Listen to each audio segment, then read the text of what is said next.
وَأُصَلِّي صَلَاةَ الْعِشَاءِ، اور میں لوگوں کو نماز عشاء پڑھا رہا ہوتا اور نماز میں سورہ فاتحہ کی تلاوت کر رہا ہوتا۔ پھر میری ماں کو میرے ساتھ کوئی کام یاد آ جاتا، وہ دروازے پر آتی، چلمن سرکاتی اور اپنے میٹھے اور مدبرے لہجے میں کہتی ابنی محمد، میرے بیٹے میری بات سنو۔ تو میں لوگوں نماز چھوڑ کے پہلے ماں کی بات کو سن لیتا، عملاً ماں کا پیار لوگوں کے سامنے رکھا۔ آئیے، جب بیٹی کی توقیر نہیں تھی، زندہ نگور ہوتی تھی، جب بہن کو بھائی قتل کرتا تھا، کل میرا کوئی بہنوئی نہ کہلائے، جب ماں ترکے میں پٹتی تھی، اس دور میں بیوی کی آبرو کیا ہو۔ آج اس مہذب دور میں بھی ایسے لوگ ہیں جو بیوی کو پاؤں کا جوتا خیال کرتے ہیں، تو جب ان تین رشتوں کا تقدس بھی نہیں تھا تو اس دور میں بیوی کی آبرو کیا ہو۔ لیکن اللہ کے محبوب صلی اللہ علیہ وسلم نے ازواج مطہرات کے ساتھ جو حسن سلوک کی داستان رقم کی، دنیا کے سامنے بیوی کو وقار کی مسند پہ بٹھایا۔ کسی کو حمیرہ کہہ کے پکار رہے ہیں، کسی کے لیے جانور ذبح کر کے اس کے گوشت کے ٹکڑے ان کی سہیلیوں کے گھر میں بھیج رہے ہیں۔ حضرت عائشہ صدیقہ رضی اللہ تعالیٰ عنہ فرماتی ہیں کہ کثرت سے حضور حضرت خدیجہ الکبریٰ کا تذکرہ کرتے، میرا ان سے جو رشتہ تھا اس اعتبار سے ایک دن مجھ سے نہ رہا گیا اور میں نے کہہ ہی دیا، حضور آپ اس بوڑھی عورت کا تذکرہ نہیں چھوڑتے جبکہ اللہ نے آپ کو بہتر ازواج عطا کر دی۔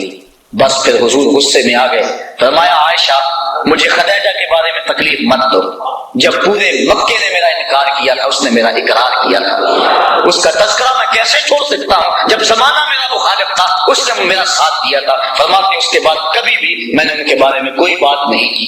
اور حضرت فاطمہ الزہرا رضی اللہ تعالیٰ عنہ فرماتی ہیں جب میری والدہ حضرت خدیجہ الکبریٰ کا وقت آخر آیا، انہوں نے کہا بیٹا جاؤ اپنے باپ سے چادر مانگ لاؤ۔ میں حاضر ہوئی، حضور نے پوچھا بیٹا اپنی ماں سے پوچھو چادر کیا کرنی ہے۔ میں پوچھنے کے لیے آئی تو حضور بھی پیچھے آ گئے۔ حضرت خدیجہ نے عرض کی حضور اس وقت جو کیفیت ہے مجھے محسوس ہو رہا ہے کہ وقت آخر ہے، میں چاہتی ہوں کہ اس چادر سے مجھے کفن دیا جائے تاکہ اس کی برکت مجھے قبر میں برزخ میں نصیب ہو۔ اب سنیے لفظ اللہ کے محبوب نے جس موقع پہ فرمائے، اللہ کے محبوب نے اس موقع پہ جب حضرت خدیجہ نے یہ جملے کہے آنکھیں چھلک پڑی اور فرمایا خدیجہ تو نے تو چادر مانگی ہے، لو اردت جلدی لا آتیتک، اگر تو میری جلد بھی مانگتی میں وہ بھی عطا کے دے دیتا۔ بیوی کے ساتھ محبت کی یہ داستان اور محبوبہ کی مسجد کے اوپر اللہ کے محبوب نے بٹھایا۔ غلام کی تذلیل جو عرب معاشرے میں تھی، اگر آقا کی مرضی کے بغیر غلام دھوپ سے اٹھا کے جوتے چھاؤں میں رکھ لیتا تو تاریخ عرب پڑھے کہ آقا کوڑے برساتا کہ تو متکبر اور خود سر ہو گیا کہ تو نے مجھ سے پوچھا نہیں اور پوچھنے کے بغیر تو نے میرے جوتے کو ہاتھ لگایا۔ وہ کہتا کہ جوتے خراب ہو رہے تھے آپ اندر تھے، میں نے کہا کہ میں اس کو چھاؤں میں رکھ دوں، لیکن آقا اس پہ بھی کوڑے برساتا ہے کہ تو متکبر ہو گیا، تو نے پوچھنا گوارا نہیں کیا۔ جس معاشرے میں غلام کی یہ حیثیت ہو، توجہ چاہوں گا آپ کی، اس معاشرے میں عرشوں کا راہی جب عرش سے واپس آئے اور بلال کو قریب کر کے کہے بلال تو کون سا نیک عمل کرتا ہے، میں نے جنت میں تیرے قدموں کی آہٹ کو سنا ہے، کیا خیال ہے دور غلامی کی ساری تھکن اتر نہیں گئی ہوگی اور غلام فرش چھوٹ کے فراز عرش پہ نہیں پہنچ گیا ہوگا؟ جو غلام اتنی حیثیت بھی نہیں رکھتا کہ آقا کا جوتا اس کی مرضی کے بغیر اور اذن کے بغیر ہاتھ لگا سکے، تو آقا اسے پوچھ رہا ہے کہ دشمن امڑے آئے ہیں، ان کی فوجیں سامنے ہیں، اب بلال بتا کیا کیا جائے۔ یہی تعلیم تھی کہ حضرت عمر فاروق قریشیوں کے سردار کالے رنگ کے بلال کا ہاتھ چوم کے آنکھوں سے لگاتے ہیں اور کہتے ہیں یا بلال انت سیدنا، بلال لوگ تجھے غلام کہیں ان کی مرضی، میرا تو آقا لگتا ہے۔ تو یہ عزت تھی، یہ توقیر، بلکہ معاشرے کے وہ پسے ہوئے طبقے جن کو نظر انداز کیا جاتا تھا۔ آج ہمارے اس معاشرے میں اگر کوئی شخص یتیم ہو جاتا ہے بچہ تو وہ زیادہ محبتیں سمیٹتا ہے، لیکن عرب معاشرے کی تاریخ پڑھے، اللہ تعالیٰ نے قرآن مجید کے اندر ارشاد فرمایا سورۃ الماعون کے اندر کہ یہ وہ ہیں جو یتیموں کو دھکے دیتے ہیں، فذلک الذی یدع الیتیم، یہ قرآن نے یوں ہی نہیں کہا، تاریخ میں آتا ہے وہ یتیموں کو منحوس سمجھتے تھے، اگر ہمارے بچوں سے یہ ملے تو ہمارے بچوں میں نحوست نہ آ جائے، تو یتیموں کو دروازوں سے تتکار کیا کرتے تھے۔ لیکن اللہ کے محبوب نے کیا فرمایا سنیے ذرا۔ ایک دن مجلس صحابہ لگی تھی، حضور جلوہ گر تھے، ایک صحابہ آئے، عرض کی حضور دعا کیجئے، میرا بچہ صبح سے گم ہے، مل نہیں رہا۔ کہ میرا بچہ مجھے مل جائے، میں بےتاب۔ اس کی ماں الگ رو رہی ہے، قبل اس سے کہ حضور ہاتھ اٹھاتے اور دعا کرتے۔ اسی مجلس میں ایک شخص بیٹھا تھا جو بعد میں آیا تھا، عرض کی حضور اس کے بچے کو ابھی فلاں باغ میں بچوں کے ساتھ کھیلتا ہوا ابھی دیکھ کر آیا۔ بس باپ نے سنا نہ آؤ دیکھا نہ تاؤ اور دوڑ لگا دی۔ صبح سے بچھڑا ہوا تھا، خبر مل گئی، آقا کریم فرمایا کو ذرا آواز دو۔ بلایا گیا، کہا بڑی جلدی ہے حضور، آپ جذبات جانتے ہیں۔ صبح سے باپ بچھڑا ہوا ہے اور گلی گلی ڈھونڈ رہا ہے بیٹے کو، بیٹا مل نہیں رہا، ماں الگ ہو رہی ہے بیٹے کی۔ اب جب خبر ہوئی ہے تو جلدی اسے ملنا چاہتا ہوں۔ کہا ضرور جاؤ، لیکن ایک بات میری بھی یاد رکھنا، جب باپ کے دروازے پر پہنچنا اور بچوں کو مشترک کھیلتے ہوئے تم دیکھو گے تو تم نے اپنے بیٹے کا نام لے کے اسے آواز دینی ہے، اسے بیٹا کہہ کے آواز نہیں دینی۔ عرض کی حضور اگر میں اسے بیٹا کہہ کے آواز دے دوں حرج کیا ہے جبکہ وہ میرا بیٹا ہے؟ فرمایا تم کیا جانو، ہو سکتا ہے ان بچوں میں کوئی یتیم بچہ بھی کھیل رہا ہو، اور جب تم اپنے بچے کو بیٹا کہہ کے پکارو گے تو اس کے جذبات پہ کیا گزرے گی؟ آج میرا باپ ہوتا تو مجھے بھی بیٹا کہہ کے پکارنا۔ تو حضور نے یتیم کی نزاکت قلبی کا لحاظ کرتے ہوئے کہا کہ تم نے یہ شوق پورا کرنا ہے تو گھر پورا کر لینا، لیکن جب بچے مشترک کھیل رہے ہو تو اس وقت تم نے اپنے بیٹے کو بھی آواز دینی ہے تو بیٹا کہہ کے نہیں پکارنا۔ یہ شریعت کا مزاج ہے۔ بیوہ کے سامنے اپنی بیوی سے پیار نہ کرو، یتیم کے سامنے اپنے بچے سے پیار نہ کرو، غریب کے سامنے اپنی دولت کی نمائش نہ کرو۔ حضور نے فرمایا کہ اپنے گوشت کی خوشبو سے ہمسائے کو تکلیف نہ دو، یا تو تھوڑا سا پانی زیادہ ڈال لو اور شوربے کی ایک پیالی ہمسایوں کے گھر بھی بیچ دو، اور اگر یہ نہیں کر سکتے تو ایسے وقت کے اندر تم گوشت پکاؤ کہ ہمسائے کے بچے سو چکے ہوں۔ اگر بچے ضد کر بیٹھے مچل گئے تو ان کا مداوع کس کے پاس ہوگا؟ مزدور اور غریب باپ کہاں سے گوشت لائے گا؟ دوپہر کو سلا دیتی ہے بچوں کو وہ اس ڈر سے گلی میں پھر کھلونے بیچنے والا نہ آ جائے۔ لیکن ہماری حالت کیا ہے؟ ہم تو لوگوں کی غربت کا مذاق اور تمسخر اڑاتے ہیں۔ ہم شادی کے موقع پہ اپنی بیٹی کو جو جہیز دینا ہوتا ہے اس کو چارپائیوں پہ بچھا دیتے ہیں، اور ایک عورت جا کے پورے محلے میں پیغام دے آتی ہے کہ ہماری بیٹی کا جہیز دیکھ جاؤ۔ تم نے دیا تو اپنی بیٹی کو، لوگوں کو کیوں دکھلاتے پھرتے ہو؟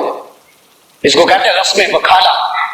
یہ کسی نے نہ سوچا کہ جو بچیاں جہیز دیکھنے کے لیے آئی ان میں یتیم بچیاں بھی ہوں گی، ان میں اس مزدور کی بیٹی بھی ہوگی جو بوڑھی کمر پہ بوریاں لاد کے مزدوری کرتا ہے کہ میں نے اپنی بیٹیوں کے ہاتھ پیلے کرنے ہیں، لیکن اس غریب بچی کا کوئی رشتہ قبول کرنے کے لیے تیار نہیں ہے کہ یہ جہیز کہاں سے دیں گے۔ تو جو کچوکے، جو زخم اس خاتون، اس لڑکی کے دل پہ لگیں گے اس کا مداوع کس کے پاس ہے؟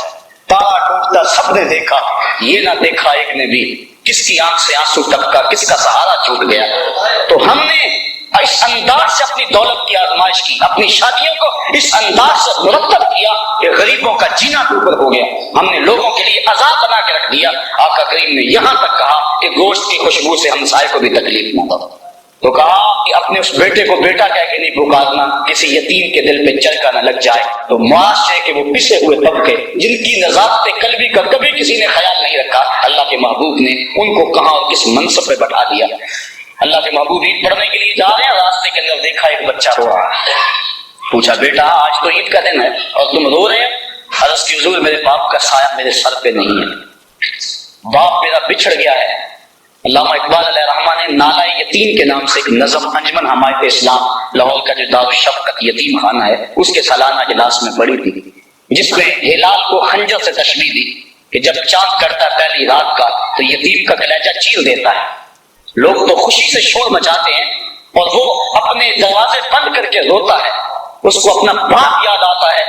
تو اقبال نے پھر یتیم کو پکڑ کے حضور کی چوکھٹ میں تصور میں پیش کیا، اور یہی سہارا تھا یتیم کا۔ اور آقا نے امت سے کہا جو انہوں نے تخیل پیش کیا کہ اگر تم سمجھو تو 100 باتوں کی یہ ایک بات ہے، آبرو میری یتیمی کی تمہارے ہاتھ ہے۔ تو امت کو یتیم سے محبت کا درس دیا۔ آقا کریم نے فرمایا بیٹا تم کیوں رو رہے ہو؟ کہا حضور میرے باپ کا سایہ سر پہ نہیں ہے، عیدگاہ میں انتظار ہو رہا ہے، اہم اجتماع ہے، لیکن حضور اس بچے کو لے کے گھر پلٹ آئے اور کہا کہ اس کو جو حسنین کو لباس اور جوڑے پہنائے گی اس کو بھی وہی پہناؤ۔ کھانا دیا گیا، بچے کو تیار ہو گیا۔ پھر اللہ کے محبوب صلی اللہ علیہ وآلہ وسلم نے اس بچے کو جب خوش دیکھا، پھر حضور نے اس کا احساس محرومی ختم کرنے کے لیے اس کو قریب کیا اور فرمایا اما ترضى ان محمد ابوک و عائشہ تو امک، فاطمہ بنت محمد اختک، بیٹا کیا تو پسند نہیں کرتا کہ محمد تیرا باپ لگے، عائشہ تیری ماں لگے اور فاطمہ تیری باجی لگے؟ اس نے کہا کہ یہ مجھے رشتے مل جائیں تو پھر مجھے کیا چاہیے؟ کہا آج کے بعد یہ رشتے تیرے ہوئے۔ اور پھر انگلی تھامے حضور عیدگاہ کا اس بچے کو لے کے جا رہے ہیں، اور بھی بچے اپنے اپنے ماں باپ کے ساتھ جا رہے ہیں، لیکن وہ یتیم زبان حال سے کہتا ہے تھا تو یتیم، لیکن آج مزہ آ گیا، مصطفیٰ کی انگلی تھامے جا رہا۔ معاشرے کے وہ پسے ہوئے طبقے اللہ کے محبوب مسجد نبوی میں تشریف فرما ہے۔ ایک خاتون دروازے پہ کھڑی ہوئی اور یوں حضور کو ہاتھ سے اشارہ کر کے بلایا۔ صحابہ کو یہ عمل بڑا ناگوار لگا، لیکن حضور اٹھ کے اس کی بات سننے کے لیے دروازے پہ چلے گئے۔ اللہ اکبر! آج ہر شخص کو اپنے سٹیٹس کا خیال رہتا ہے، لیکن حضور سے بڑا سٹیٹس کس کا ہو سکتا ہے؟ اس کی بات سننے کے لیے دروازے پہ چلے گئے۔ آقا کریم نے فرمایا ہاں کہو کیا کہنا ہے؟ اس نے کہا میں نے آپ سے کوئی باتیں کرنی ہے۔ کہا کرو۔ کہا یہاں نہیں کرنی۔ کہاں کرنی ہے؟ کہا مسجد سے بعد جو کھلا میدان ہے وہاں آؤ، وہاں کرنی۔ آقا کریم باہر چلے گئے۔ کڑکتی دھوپ، چل چلاتا ہوا ماحول اور مدینے کی سرزمین اور اس وقت کی بے تکی باتیں حضور سن رہے ہیں۔ گھنٹے گزر گئے۔ حضرت عمر فاروق فرماتے ہیں ہمیں بڑا غصہ آ رہا تھا لیکن کہہ کچھ نہیں سکتے تھے کہ حضور خود ہی تو سن رہے ہیں۔ جب گھنٹوں اس نے اپنی باتیں سنائی، آقا کریم صلی اللہ علیہ وآلہ وسلم سنتے رہے۔ جب وہ خود تھک کے جانے لگی تو ہم نے عرض کی بندہ نواز پورے مدینے میں یہ تاثر ہے اس عورت کا توازن عقلی ٹھیک نہیں ہے، آپ کا وقت قیمتی، بدن نازک، دھوپ میں اور بے مقصد باتیں، آپ ایسی ویسی عورتوں کی باتیں کیوں سنتے ہیں؟ تو حضور میں عمر پورے مدینے میں اس بیچاری کی کوئی نہیں سنتا، میں بھی نہ سنوں۔ ایک قومت ہیں میری آساں دا سہارا، دس کنوں کرا جے تینوں نہ کرا یاد۔ اور اس عورت کو بلا کر کہا جب ٹکڑے زیادہ ہو جائیں مدینے کی جس گلی، جس کونے، جس نقطہ پہ چاہے کھڑا کر کے محمد کو ٹکڑے سنا لیا گیا۔ جس آقا نے